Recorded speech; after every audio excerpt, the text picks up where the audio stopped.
dad xun ma yihin dad xunina lama yaalo waa intiinii iyo dadkeennii uun waa Soomaaliland uun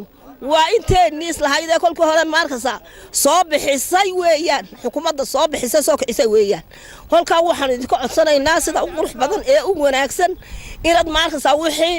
halkaan anagu ku noolaan karno ma jeclida meeshan aan isku dul oodanahay aan saadii maanta saa u qabsada uufka joogtiyo ku jirto doona ka baxayn anagu ma jeclin inaanu naalo laakiin waxaanu jecel lahay waanu ismagaalaynaa in meel la noo wada raro in meel wanaagsan la noo raro biyihii le rugtii le caafimaadkii le wax walba daalaha intii lagu noolaan jiray aqalka madaxweyne intuu ku noolaada in leeg baanu doonaynaa anagu yaan rabnaa in alla intaa markasta sida inama wada qooryo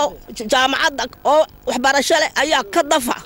de markasta dadkuna waa dadkiin iyo dad kale ma kolka salaamu calaykum wa salaamina